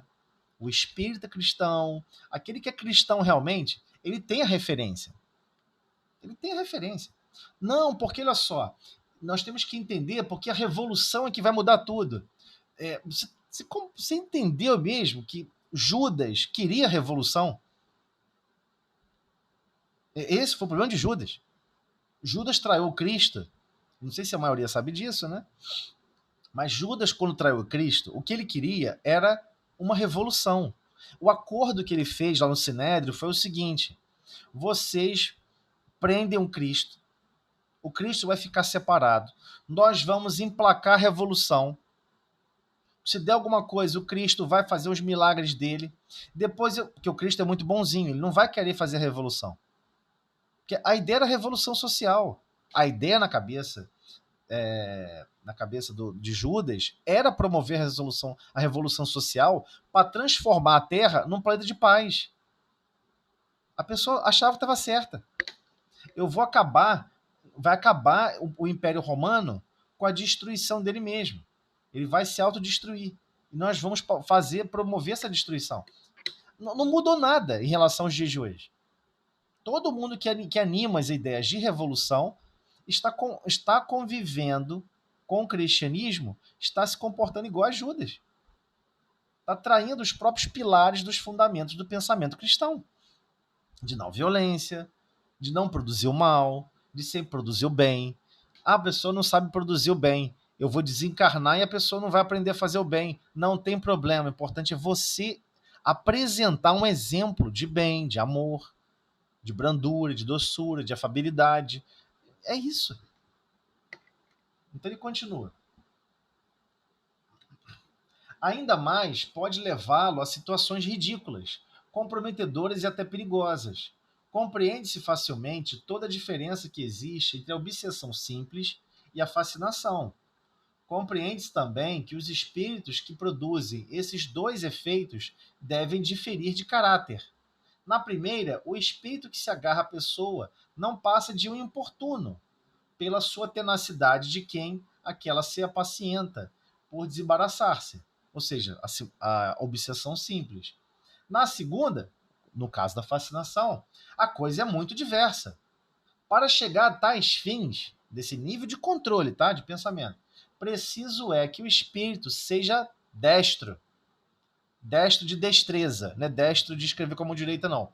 Destro de destreza, ardiloso e profundamente hipócrita, porquanto não pode operar a mudança e faz-se acolhido, senão por meio da máscara que toma e de um falso aspecto de virtude.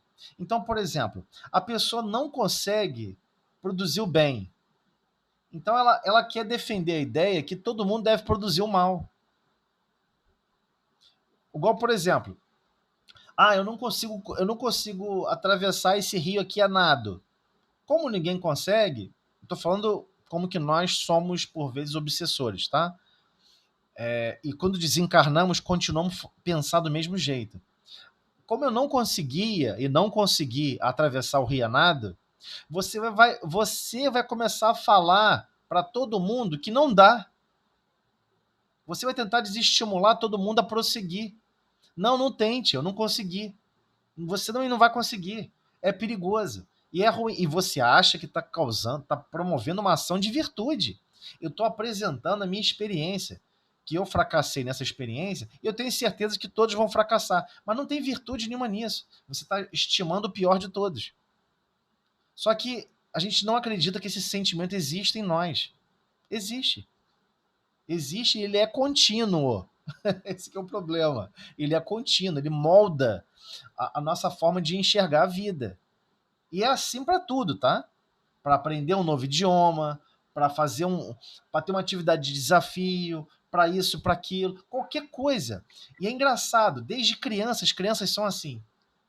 Eu lembro bem que quando eu era bem criança, bem assim, 7, 8, 9, 10 anos, eu não entendia. Várias crianças falavam assim: eu duvido de você fazer aquilo. Mas a intenção, na verdade, é para a pessoa cair, falhar e dar errado. Porque quando dava certo e você conseguia fazer, a criança falava: mas isso aí foi fácil.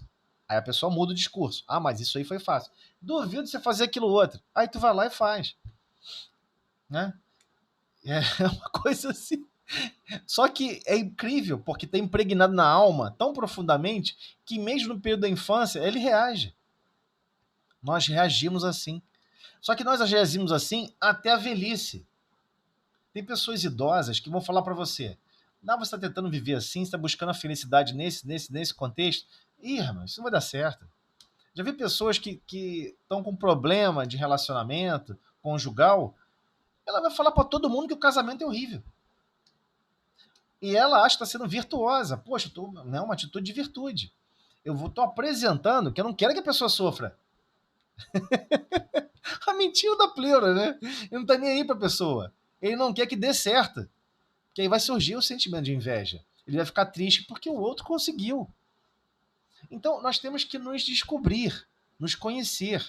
E esses fenômenos de obsessão é um incrível descobridor de personalidade. Nós vamos nos descobrindo, porque é meio que ventilado, inflado. É inflado, né? É permitido soprar a brasa, porque essa brasa já está no nosso mundo íntimo. É permitido soprar a brasa do egoísmo, soprar a brasa do orgulho, da vaidade. Sopra essa brasa em proporções absurdas. Né? Então, quando existe essa condição, né, e ele deixa claro que o espírito é diferente, ele é ardiloso e ele é profundamente hipócrita. Ele não conseguiu e não quer que ninguém consiga. É impressionante. É isso que ele está falando.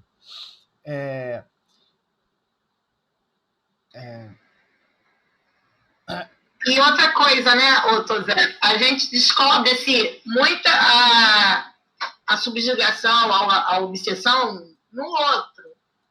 É difícil a gente se ver no processo, né? Exatamente. Por causa do orgulho também, né? Não, porque a gente não gosta de imaginar que o nosso mundo íntimo precisa de reforma. A gente não quer saber disso. Não, o que precisa de reforma é o outro. O que precisa melhorar é o outro. Ou então a gente fica falando assim, ó, eu não tenho jeito. Poxa, isso aqui eu não consigo. Isso aqui não é pra mim. Que não sei o quê. Ou seja, eu adoro, é a mesma coisa que falar, eu adoro do jeito como eu estou. Os erros e desvios que eu pratico já tá num padrão mínimo comparado com o da sociedade. Então, se já está com o padrão mínimo comparado com o da sociedade, que é totalmente louca, alucinada, eu estou bem na fita. Só que a referência de evolução não é o outro. É o você ontem pro você hoje. Essa é a única métrica que existe. Existe uma página de Emmanuel que Emmanuel é bem duro. Emmanuel, ali ele é duro mesmo. Ele fala o seguinte na página: se em 3 anos você não percebeu que você teve uma mudança significativa na sua capacidade de compreensão, tolerância com as imperfeições alheias, capacidade de perdoar, de produzir o bem, de realmente ter sentimentos mais nobres, você não percebeu em 3 anos que você mudou, sabe o que aconteceu? Você estagnou. Ele quase leva a falar assim: era melhor você desencarnar agora do que continuar fazendo essas bobagens que você está fazendo. Se em 3 anos você não está evoluindo, você está estacionado, você parou. Você desistiu de melhorar. Aliás, você se apaixonou por como você está. Para mim tá bom. Não preciso evoluir. Esse é o problema.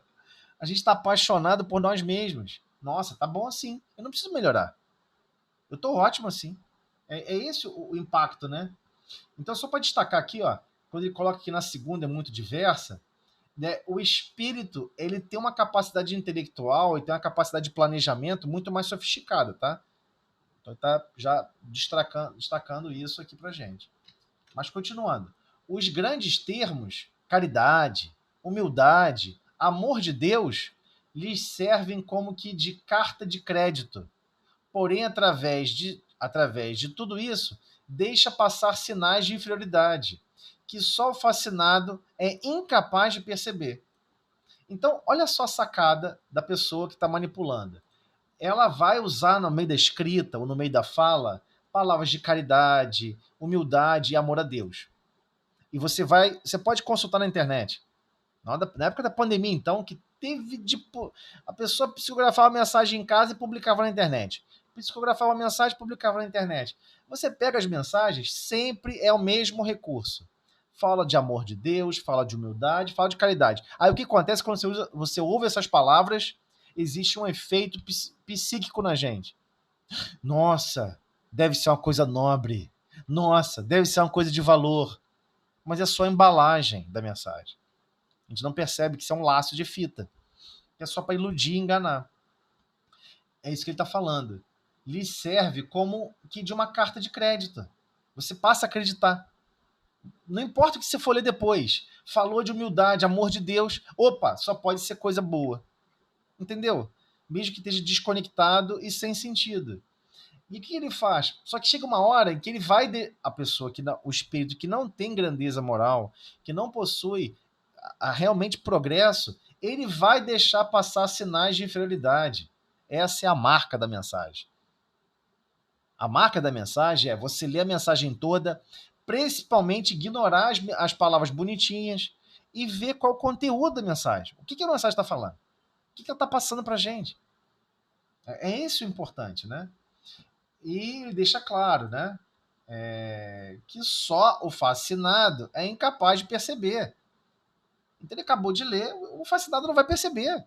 Mas, meu amigo, ele está dizendo que a humanidade está passando por esse problema de Covid porque Deus está punindo vocês. Mas Deus não pune. Não foi isso que você estudou? Como é que você, recebendo uma mensagem espírita, convivendo com o Consolador prometido, ainda está nessa questão de céu e inferno, um maltratando o outro, que Deus fica te chicoteando? Que maluquice é essa? Mas não foi uma ou duas, não. Foram centenas de cartas assim. Tinha pessoas que me enviavam: o que você acha dessa carta, dessa mensagem aqui? Eu só respondi assim: pô, por favor, não manda mais não. Eu não tenho, eu não tenho condições. Não manda essa mensagem para mim mais não, cara, porque eu não tenho condições de ver isso. Porque eu sei que, como eu falar, a pessoa não vai gostar. A pessoa, inclusive, já manda assim: poxa, você também não acha maravilhoso? A pessoa nem te dá a opção de opinar, né? Você só pode falar de maravilhoso pra cima. Se você falar de maravilhoso pra baixo, você não pode responder, você vai ofender a pessoa. E às vezes você pega na carta inteira, você acha 3, 4, 5, 6 contradições. Um Consolador prometido. Né? Uma vez, Emmanuel chegou para Chico Xavier e falou: Chico, o dia que eu falar contra Kardec, eu falar alguma coisa que é contrária a Kardec, você me deixa e segue Kardec, hein? Vocês entenderam por que Emmanuel falou isso para ele? A maioria fica falando, não, né? Chico não vai ser fascinado, Chico não vai ser enganado. Ele não foi enganado porque Emmanuel treinou bem ele. Mesmo que eu fale contra alguma coisa, duvide de mim e siga Kardec. Que Kardec está defendendo todos os princípios do Cristo. E explicando em detalhes. Não vire as costas para mim, vai embora e segue com Kardec. Foi isso que Emmanuel falou para Chico. E é assim que deveríamos estar procedendo em relação a todo qualquer conteúdo que esbarramos, né? Então, só para fechar pelo menos esse parágrafo aqui, vocês desculpem que eu falei demais. Por isso mesmo, o que o fascinador mais teme são as pessoas que veem claro. Daí o consistir, a sua tática, quase sempre, em inspirar o seu intérprete, o afastamento de quem quer que lhe possa abrir os olhos. Então, a primeira coisa que você percebe na fascinação, e eu, por incrível que pareça, eu já vi isso acontecendo, eu nunca esperava ter visto isso, em outra casa espírita, enfim. Estávamos num grupo e aí uma pessoa, né, existia esse hábito antigamente, né, de a pessoa psicografar uma mensagem e a pessoa lia a mensagem para todos no final da reunião. Só que às vezes a mensagem não tem nenhuma coerência, não tem nem base, não tem nada. Então o representante da reunião falou: guarde, bote a data, né, o nome, porque foi apenas um exercício. Isso é apenas um exercício, só um pensamento de algum espírito. Aí ele pega e fala: olha, eu não quis dizer não, mas eu acho que quem assina essa carta aqui, que me vê a inspiração, só não falei, é João Evangelista. Aí como é que você vai falar para ele? Amigo, olha só, se for ou se não for, guarda, você vai ver evolução. Estuda a carta, estuda os conceitos, confere com os conceitos do Cristo. Bate, não bate, taca fogo. A pessoa ficou chateada, cara. Ficou zangada, foi embora. A pessoa vai embora da casa. Ainda vai zangada com todo mundo. Por quê? Porque as pessoas estão inspirando o outro a ser o intérprete, né? Aí o espírito inspira aquele médium, vai embora daqui, essas pessoas não reconhecem a sua grandeza. E a pessoa vai. Esse é o problema. Em inspirar o seu intérprete o afastamento de quem quer que ele possa abrir os olhos. E inspira. O espírito consegue guiar a tal ponto. Sai a pessoa do grupo, para até de conviver com certos familiares. Há uma desestruturação generalizada. Então, por que isso é importante? Né? Porque todos nós estamos, né, submetidos e passíveis de passar pela fascinação. Porque a fascinação, o fator principal é a falta de humildade. E isso é a nossa marca. A marca do século, talvez, ou do milênio, dos últimos milênios. Enfim, nós não somos humildes. Nós não temos humildade consciente, construída conscientemente. Nós não temos. Esse é o problema. Então, por vezes, nossa humildade vai ser testada. E a espiritualidade superior deixa. Isso é um projeto divino. Deus deixa um espírito tentar te impor, te induzir uma fascinação, uma ideia fixa. Então devemos sempre orar a Deus: Senhor, eu não tenho capacidade de desenvolver nada, de resolver nada, mas eu vou tentar e vou me esforçar. Mas eu te peço, Senhor, a capacidade de discernimento, de observar, de conseguir sair de dentro da minha vaidade, do meu orgulho, que é um barco gigantesco. Para atravessar de um lado a outro, eu levo alguns minutos correndo nesse grande navio. E eu navego na vida confiando somente nessa embarcação. Porque a verdade é essa. a nossa história espiritual, nós passamos a confiar no que nós conseguimos produzir. Mesmo que a gente esteja usando agora de forma errada. É esse o grande problema, né? Achei muito interessante a parte que você fala da gente não desistir da pessoa, de orientar, né? E plantar a semente ali do bem, né? Achei muito interessante essa... Que realmente a gente se afasta, nós mesmos nos afastamos porque a gente não quer o trabalho, a gente não quer a chateação. Nós não queremos, nós queremos que todo mundo pense como nós, né? E se não tiver na mesma linha de pensamento, na mesma sintonia, a gente abandona. Eu achei isso é muito importante. É essencial, é essencial. É naquele momento mais crítico que aquela alma, ou seja, aquele espírito encarnado que está convivendo conosco, mais precisa de amor, mais precisa de zelo, mais precisa de prece para suportar aquelas influências que estão soprando a brasa dos desvios morais que todos nós temos. Que todos nós temos. É igual ver a pessoa que vai ser testada na Olimpíada. E você não vai lá torcer pela pessoa, você não vai encorajar, você não vai animar, você não vai ajudar.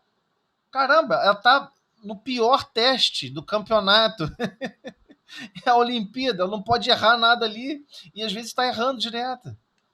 Então é o momento da gente não se afastar, manter o convívio. Né? A pessoa vai ser desagradável, a pessoa vai testar o nosso mundo íntimo. Deus é perfeito. Tudo que Deus faz é perfeito. E ele vai criar um cenário onde todos nós vamos aprender. Quem está em volta de pessoas que estão passando pelo problema da obsessão e quem não está passando pelo problema da obsessão. Então, não vou chegar perto da pessoa, não, porque a pessoa diz que está fazendo um tratamento de obsessão. Eu ouvi isso já de pessoas, né? Uma pessoa pegou, falou de público, né, numa reunião de estudo, há muitos anos atrás. Né? E assim, eu era criança, né? Eu tinha 14 anos, nem tão criança, já estava adolescente. Só que eu conheci essa pessoa de outro local, de outra atividade, né? E essa pessoa, não vou citar nomes, não é para citar nomes aqui, ela uma vez estava passando por um problema grave de obsessão. E ela, numa reunião de estudo, admitiu, falou, eu tô passando por um problema grave de obsessão, caiu no choro. Né? Chorou, não sei o quê. Aí uma situação tal, uma comoção, todo mundo, né, ficou meio constrangido. Acabou o estudo, né, e né, eu tava lá também, e eu fui lá, falei com a pessoa, isso aqui, apertei a mão, isso aqui. Um monte de gente começou a se afastar. Vai que a obsessão dela pega em mim. Cara, que loucura! Aí você fica assim, eu falei, cara, a pessoa tá saindo de uma reunião de estudo, fez prece tudo a Jesus e tá com medo que a obsessão, né, grude nela. Não, vai que o espírito tá grudado nela, vai que grudar em mim. Pensa, né, que também é um sofredor. O espírito que tá obsidiando é tão sofredor quanto nós. Não, eu tô dizendo o seguinte, é um egoísmo mórbido. É um egoísmo mórbido. Poxa, tomara, se eu pudesse, eu faria isso, né? Eu pensei assim, poxa, será que se for... que eu fiquei olhando aquilo, a pessoa falando aquilo, eu não entendi, né? A pessoa meio que pensou alto. Já viu com as pessoas que pensam alto e vão falando? E acham que não tem ninguém ouvindo? Aí a pessoa falou baixo andando e eu ouvi a pessoa falando isso. Eu falei, caraca, será? Não é possível. Isso não pode ter sentido. Aí depois eu fiquei pensando, né, na matemática do problema. Pô, será então que um obsessor, se ele estiver obsedindo uma pessoa, é possível compartilhar essa obsessão para 30 outras pessoas, para ela só receber 30 avos? Né? E aí ela não vai receber 100%, só vai receber 30 avos. Pô, seria maravilhoso. Claro que não funciona assim. Isso é um pensamento totalmente materialista. Mas, quando você começa a munir o coração da pessoa de amor e de carinho e de recursos valorosos para aquela alma, não se afasta, perdoa, tolera, compreende. A pessoa vai, briga com você, grita com você, bota o dedo na sua cara. Fez isso comigo. E eu conheci essa pessoa há uns 6 anos já, né? Já tinham 4, 5 anos já que eu conheci a pessoa. Zangou comigo também, zangou com meu pai, zangou com minha mãe, brigou com todo mundo. E 2 dias depois, a gente estava falando tudo normal, assim, é normal, né? E eu tenho uma vivência com essas coisas assim, meio doida direta, né? Pessoas às vezes brigam comigo na rua, bota dedo na minha cara, coisas que pessoas que eu nem. Uma vez aconteceu isso na faculdade, estava na faculdade e a pessoa, do nada, no corredor lotado de gente, o cara botou dedo na minha cara, você é isso, você é isso, você é aquilo outro. E eu tava conversando com um amigo, né? Aí depois ele saiu, aí eu continuei conversando com o amigo. Então, aí eu assim, meu amigo, cara, você não vai falar nada? Ele falou esse monte de coisa, que cara doido. Eu falei, não, rapaz, isso é normal. Isso é mediunidade, isso é assim mesmo, cara. Às vezes ele tá num processo ali difícil. Eu só tenho que compreender. E depois eu sentei para almoçar na mesa com ele. Né? Fui eu lá almoçar com ele. Fiquei atrás dele, perseguindo ele mesmo. Não, ele não vai ficar zangado comigo, não. Que isso? E sorria para ele. Ele entra na sala, eu abri a porta para ele. E ficava ali persistindo. Passou 2 semanas assim. Na terceira semana, ele veio falar comigo, chorando. Meu Deus, eu não sei o que aconteceu comigo. Né? Poxa, eu te maltratei a beça. O que aconteceu? Eu falei, cara, é normal. Eu sei o que aconteceu. Não tem problema, faz parte. Eu tinha que fazer a minha parte. E você, guarde essa experiência. Faça sempre a sua. O dia que alguém pisar assim, maltratar você, não sei o quê, entenda que não são sentimentos dele. Pode até ser o início, o estopim, mas não é um sentimento contínuo dele. Não abandone a pessoa. Continue exercendo carinho, fraternidade, o que é possível dentro das suas capacidades. Então vamos fazer a nossa prece. Vou fazer a prece, que já avançamos demais aí. Vamos lá. Mas o tema é muito bom. Senhor Jesus, agradecemos, Senhor, todos esses ensinamentos. Como é bom, Senhor, o esclarecimento. Como é bom abrirmos os nossos conhecimentos para a verdade. E que possamos, Senhor, ao nos encontrar com uma pessoa ou estarmos nessa posição de fascinado, que possamos reagir procurando mais o seu evangelho de luz. Agradecemos essa reunião, agradecemos ao grupo de Galileia, possamos estar sempre unidos em coração, Senhor, com seu amor. Muito obrigada com essa prece, pedimos permissão para o término do nosso estudo.